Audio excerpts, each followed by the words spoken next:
Hello বন্ধুরা, আমি আজকে আপনাদেরকে এমন একজন ব্যক্তিকে দেখাবো যে সারাদিন পরিশ্রম করে তার নিজস্ব একটা সংসার আছে এবং পুজোর মরশুমে একখান থেকে আরেকখান থেকে গিয়ে তারা ব্যবসা করে থাকে। এবং দেখুন কত সুন্দর সুন্দর মালপত্র নিয়ে এসেছে, এই যে দেখুন।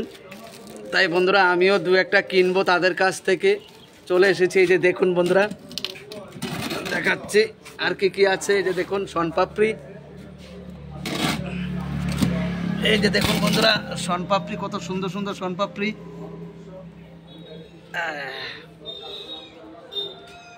দাদা আপনার বাড়ি কোনখানে? বিহার। এই বিহার থেকে এত দূরের থেকে এদিকে আইছেন? আচ্ছা একটু বাজানছে একটু বাজান। আরেকটু দাদা আরেকটু বাজান না, কিচ্ছু তো না, অসুবিধা নেই। এই যে দেখুন